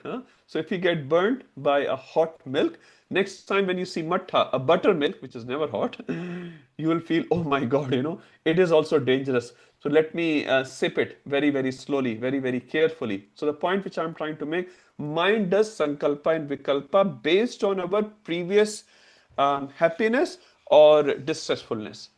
So our mind looks for a good situation and then it consults the intelligence. In the past, what happened? And intelligence said, in the past, I enjoyed this pizza. I enjoyed the gulab jamun. This must be good. So, Prabhuji, can you give me 4 gulab jamuns today? I also have a box. So, our Atma, our here, mind also constantly thinking about us. But here, a Krishna conscious person, Buddhi and his mind both are dedicated to Krishna. Third, Nishtha, his faith. Many times our Buddhi and Atma is working for someone, but our faith is not there. Example, our workplace. We put our Buddhi in our workplace? Yes or no? We have to put, right? I'm a software developer, so I have to develop the software. So if I don't put my Buddhi, my employer will kick me out. I have to put my mind, I have to put my Buddhi to deliver what I'm supposed to deliver. But do I have faith in that? Okay, I have some material faith, some little faith. What is my faith? I'll get paid on time. But I don't have the real faith. Many times kids doesn't have faith in their parents, although they take everything from the parents, but they don't trust parents. Sometimes other way, parents give everything to the kids, but they don't have faith in the kids that my kid is able to handle, my kid is not mature enough. So all these things are there. But a Krishna conscious person, faith, it says all the 9 stages of bhakti, Adar, Shraddha till Prema, are nothing but matured faith. At every step, your faith is growing up and up and up. So third characteristic of this jnani is his faith is on Tat. And the last one is Tat Parayana. Parayana means devoted. You have your faith, you have your mind, you have your buddhi, but you may still not be completely dedicated to the object. Here is saying Tat Parayana. Parayana refers to complete dedication. When a child feels some threat, where does he runs to? To the mother or father. Because he knows if I run to my mother or father, they will protect me. So that thing may be nice or not nice. Even sometimes a child sees good things. He looks at the mother. Mother, can I take it?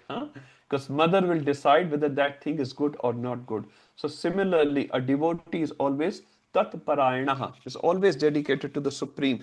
whether it's good or bad. He looks at Supreme. Can I take it or not take it? Can I use this in your service or I cannot use in your service? Lord Shiva says in Srimad Bhagavatam, Swarg apvarga narkeshu apitulyarth darshanah. Narayana kuta sarve na kutasya vibhyati. Narayana para sarve na kutasya vibhyati. Swarg apvarga narkashva apitulyarth darshanah. A person who is Narayan Parayana, he does not see any difference between Swarga, Apavarga. Apavarga is liberation, Swarga is Swargaloka, Narkeshva. In hell or in heaven or in liberation, he does not see any difference. Why? Because he is Narayan Parayana. You send him at any place, it doesn't matter for him. Prabhupada will not desire that I will only go to Swargaloka, I'll only go to Vaikuntha Loka. For Prabhupada is preaching. You send Prabhupada in the Narak Loka. Prabhupada said this. Even if you send a typewriter in the Narak Loka, what it will do? Cut, cut, cut, cut, cut, cut. If you know typewriters, new generation don't know the typewriter. We know, we from old generation. Maybe we have used typewriters. So wherever a devotee will go, what the devotee will do? Cut, cut, cut, cut, cut, cut. Here, cut, cut refers to Krishna conscious talks. Either he will sing Krishna's glories or he will listen Krishna's glories. Nothing else, because he's Narayan Parana. Mam Janmani Janmaneshwari Bhavatad Bhaktir Ahetuki Tvaye. I don't want to get liberation, Chaitanya Mahaprabhu says, from this material world. What I want, Janma Janma. You give me Janma. You give me again and again birth. I don't care. But in every birth, what's my desire? Mam Janmani Janmaneshwari Bhavatad Bhaktir Ahetuki Tvaye. I want your Ahetuki Bhakti Krishna. One devotee was telling in a class that one Bengali brahmachari in Mayapur temple, in the big Mayapur temple, he wanted to go Videsh, he wanted to go to foreign, and somehow he was trying to go to Germany, and his visa was constantly getting rejected. So every day he will sing Shastakam. When he will come to this verse, he will start singing, Na dhanam, na janam, na sundarim, kavitam va jagadish kamaye, mam Germany, Germanishware. Mam Germany, Germanishware. Hey Bhagwan, hey Radha Madhav, I want to go to Germany. It's not Germany, it's Germany. So don't aspire for Germany or Australia or whatever. Aspire for Krishna Seva. And then Krishna can decide where he wants us to do the Seva. It can be in Mayapur, it can be in Australia or in Germany. That doesn't matter. Let Krishna decide that. But our desire should be, I want Krishna Seva. What's the purpose of Seva? More seva. A devotee want nothing but the seva of the Lord. So Tad Budhayas, his intelligence, Tad Atmanas, his Atma, his mind, his Nishtha, his faith, his completely parayan, dedicated to that Lord. So this is the characteristic of that Jnani. If you have that characteristic, what will be the result? That's explained in the next verse. 5:18, one of the most famous verses. Everyone knows this verse. Nandini Mata, would you like to do this? Yes, Prabhu. Hare Krishna. 5.18 Vidya Vinaya Sampanne Brahmane Gavihastine Shuni Chaiva Svapakecha Pandita Samadarshina. Translation. The humble sages, by virtue of true knowledge, see with equal vision a learned and a gentle brahmana, a cow, an elephant, a dog, and a dog-eater, outcast. Thank you, Mata. I'll just bring up that picture. Very nice. I hope I get that one. Yeah, this is the one.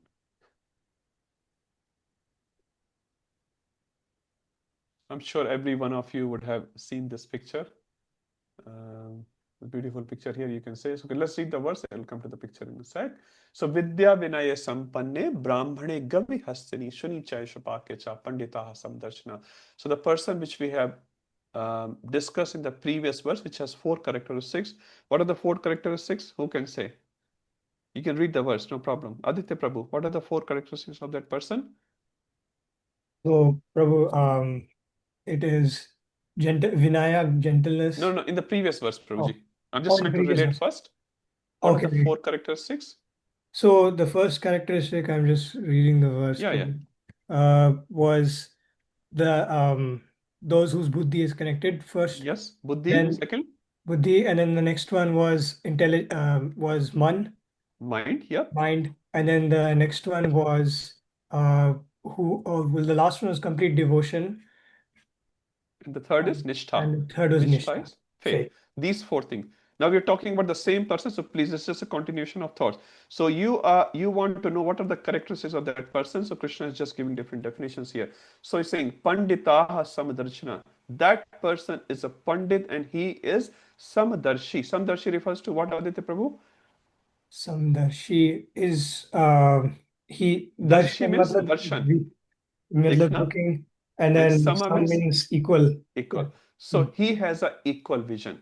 What does this equal vision mean? So Krishna gives 5 different examples here. Let's see those 5 examples. And I'll come to this verse. Now these 5 examples are, so this is a person who's looking, suppose he's a Pandita and he's looking at 5 different people. Now in this 5 there are 2 humans and 3 animals. In these 2 humans, in the top chain of the human, who's the top chain in the human beings as per Shastra? So Brahman, Kshatriya, Vaishya, and Shudra. We talk about 4, right? But out of these 4 also we have many more. And the last one is known as Swapach. Shwa refers to Shwan, and Pacha means jo pachata hai, khata hai. One who eats a Shwan, kutta. One who eats dog. I don't know in this world, except some countries who will eat dog. Uh, anyway, in China, I've heard they get all sorts of these things. So, Shopach, as per Shastra, let's take the Shastra, is considered the lowest of the human being. So, this person, which is Panditaha, looks at the highest person, which is a Brahmana, or the lowest person, who is a Shopach, or a Chandala, or an outcast, or a dog eater, with an equal vision. I'll come to the reasoning in a second.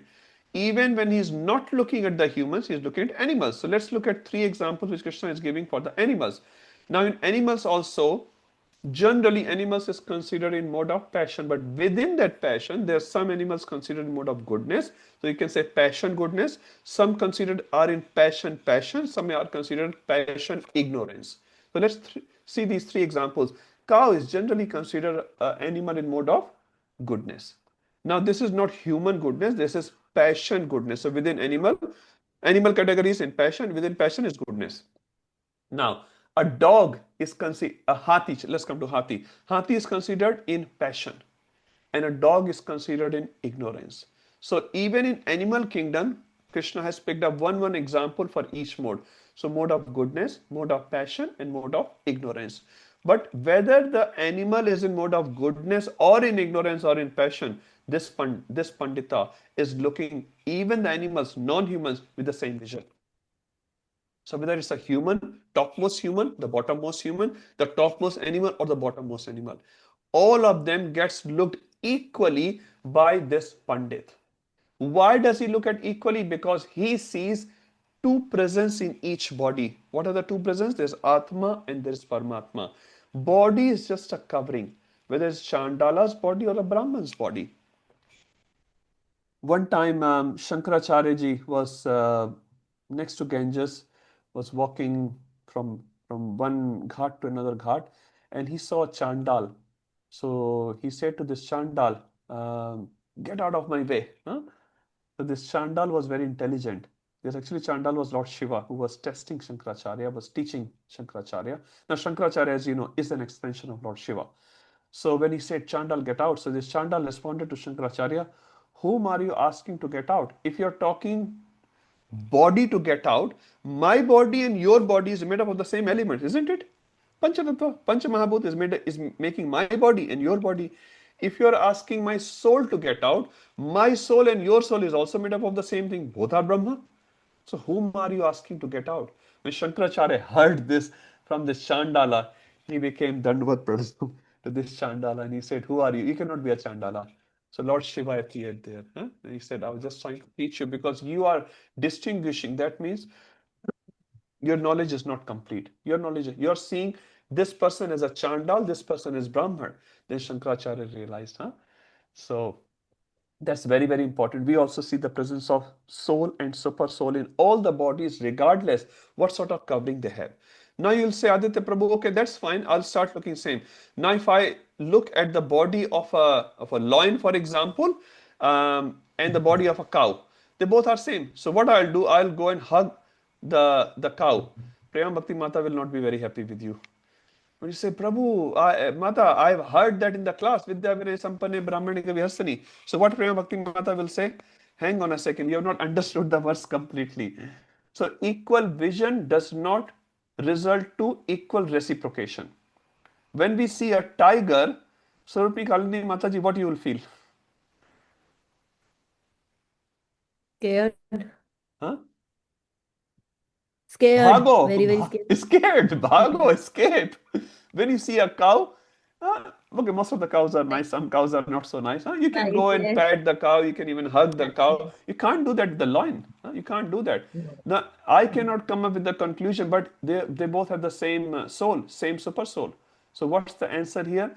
Same soul does not mean same reciprocation, different bodies. You have to treat different people differently to be able to treat them equally. You understand? You have to treat different people differently. Example, you go to Prema Bhakti Mata's ashram and you arrive with your family, you have two kids, both are like 5-year-old, suppose, Vaishnav comes in the house, 5 year or something like that, and the Vaishnav's Nani is here, Vaishnav Nani is also here on the call. So Nani brings Vaishnav in Prema Bhakti Mata's house.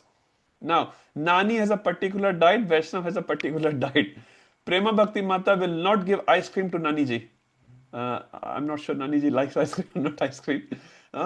So, for Nani ji, Prema Bhakti Mata will make a nice soup, a nice garam soup. And Nani will say, oh, that's very nice soup. And for Vaishnav, Mata will give pizza, pasta, lasagna, ice cream. Now, kid will be happy or not happy? Nani ji? Kid will be happy, Vaishnav will be very happy with that. Now you give a very dull soup to Vaishnav, like, ye kya banaya hai? What is this? So, Prema Bhakti Mata treating two Vaishnavas differently, and that is a equal vision. Because different bodies are having different conditions. Lion has a different conditioning, cow has a different conditioning. So when a sannyasi comes to our house and a lion comes to our house, we'll treat them differently. So we should understand the difference, and that is called Pandita. So Pandita is not only who's just looking at the soul, he's also looking at the body. And because the different bodies has different conditioning, the Pandit will treat them differently. So difference in treatment is not bad actually. Shastra actually recommends Viveka Buddhi, means discrimination. We should have discriminatory power. If you don't have discriminatory power, you will not differentiate between a devotee and a non-devotee. You'll get stuck actually. You'll get stuck. Asat Sanga Tyag E Vaishnavachar. You have to leave the association of non-devotees. So you have to distinguish. He's a devotee or not devotee. So when you're looking at this picture, although this Pandit is looking everyone as a part and parcel of the Supreme, but he's not going to treat them equally. Hathi will have a different requirement, a dog will have a different requirement. So equal vision does not mean an equal reciprocation. Reciprocation should be done as per the need of that person. And when you do that, you are still doing a equal vision. So very, very important point to understand. Okay, let's go to 519. There's some nice verse. Kittu Prabhu, would you like to do that? Yes, sir, Prabhu. Is it the translation or the actual verse first, Prabhu? Yeah. Iti hevate shita sargo yesam samyesitam mana nirdosam hi samam brahma tasmad brahmani te stita. Those whose minds are established in sameness and equanimity have already conquered the conditions of birth and death. They're flawless like Brahman, and thus they are already situated in Brahman. Thank you, Prabhu. So now let's take 518. So what's the important word in 518? Samdarshanaha. He has equal vision. What is the result of equal vision? Go to 519. You have there Jitah Sargo. Jitaha. So Sarga refers to birth and death. Jita means he has conquered over Sarga, death and birth and death. Who has Samya Sitamana, whose man is Samya. So see the benefit of having an equal vision. When your mind is not getting affected by something material gain or material loss, your mind is not getting affected. You are Samya Stamana, your man is situated in Samanata, in equality. Jittah Sargo. you will be able to conquer birth and death. And then what will happen? Nirdosham hi samam brahma. Nirdosh. What does dosha refers to? Fault. Here fault refers to the mala, which we are referring in the previous verses, contamination. So that person will become nirdosha, with no fault at all. Again, fault does not mean his fingers are beautiful, his face is beautiful. Fault refers to he has no anarthas, no unwanted things in his existence. He is nirdosha. Samam Brahma, he is situated in Brahma. Again, transcendental situation. Tasmad Brahmani Tesita, he is situated transcendentally because he has no faults. Why he has no faults? Because he is Samya Stamanaha. And he has won over Sarga, birth and death. Okay, last verse we'll do. 520. Again, we are reading vision of the Jnani. Who wants to do last one? Anyone? Aditya Prabhu, go for it. Okay, Prabhu, I'll try to. Na prahryasyet priyam prapya no dvijet prapya cha priyam sthira abuddhir asamudho brahma vid brahmani stitaha. A person who neither rejoices upon achieving something pleasant nor laments upon obtaining something unpleasant, who is self-intelligent, who is unbewildered, and who knows the science of God is already situated in transcendence. Thank you, Prabhuji. So again, relating back to 519. So 518 says Panditaha Samdarshana. 519 says Samye Sthitam Manaha. Man is sam, equal. Now see further. Na Prahashret. Harshret refers to Harsha. Prahashret means supremely Harsha. Very, very happy. Priyam Prapya.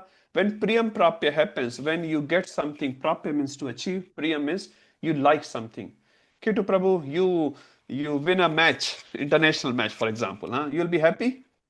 Yeah, why not? Yes, Prabhu. Yeah. Yeah, we'll be happy, huh? But when you lose a match, Won't be happy. won't be happy, right? So this what Yeah. happens. Generally speaking, Ketu Prabhu is very honest, huh? So when we get Priya, we become very happy. Whether it's a person, you meet a person whom you really like. Wow, you're aspiring to meet with that person. And if you don't like Amrit Prabhu someone and you meet with that person, अरे यार ये कहाँ से आ गया? Where does this person come from? Huh? We feel like that. Be honest. Huh? We all feel like that. Huh? But a person who is situated on Brahman, what the characteristics are? Priyam prapya na prahashret. When the Priya comes, Ram Santosh Prabhu, what happens? He is not supremely happy.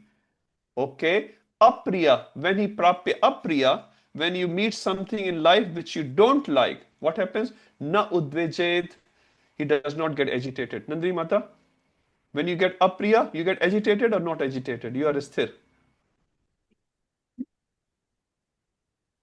Sometimes. Huh? Okay, sometimes. Mata doesn't know. Mata is a devotee, full devotee.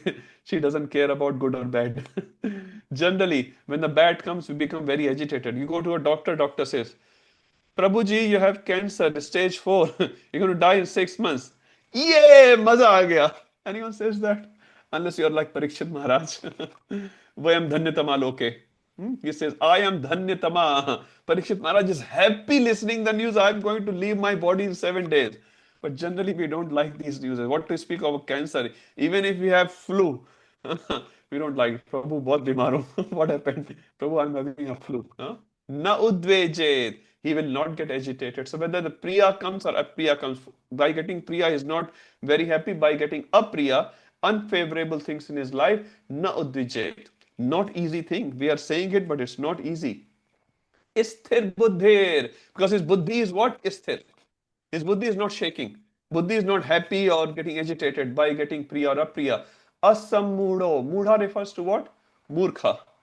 Asammudo means one who is not murkha. That means he is very wise.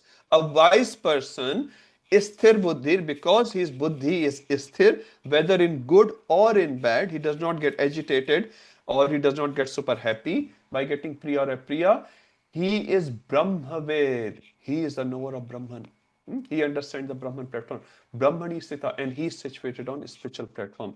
So situating on a spiritual platform does not mean you have to leave the earth planet, you have to leave this Brahmanda, you have to go and find a rental house, realestate.com in Brahmajyoti. Then you are Brahmani Sthita. No, Brahmani Sthita means you are situated in Brahman on the spiritual platform, thinking, understanding, realizing completely whatever is happening to the body. Sometimes good things will happen, sometimes bad things will happen. But I, as a soul, has nothing to do with this body. So I don't get supremely happy or supremely agitated in a good, favorable or unfavorable situations. That person is situated on a Brahman platform, transcendental platform. Okay, let's stop here. It's 9:04. We'll continue from verse 22nd onwards, or 22nd, sorry, 21st onwards. So 21st onwards, we'll get a little different theme, which we'll do in the next class. Okay.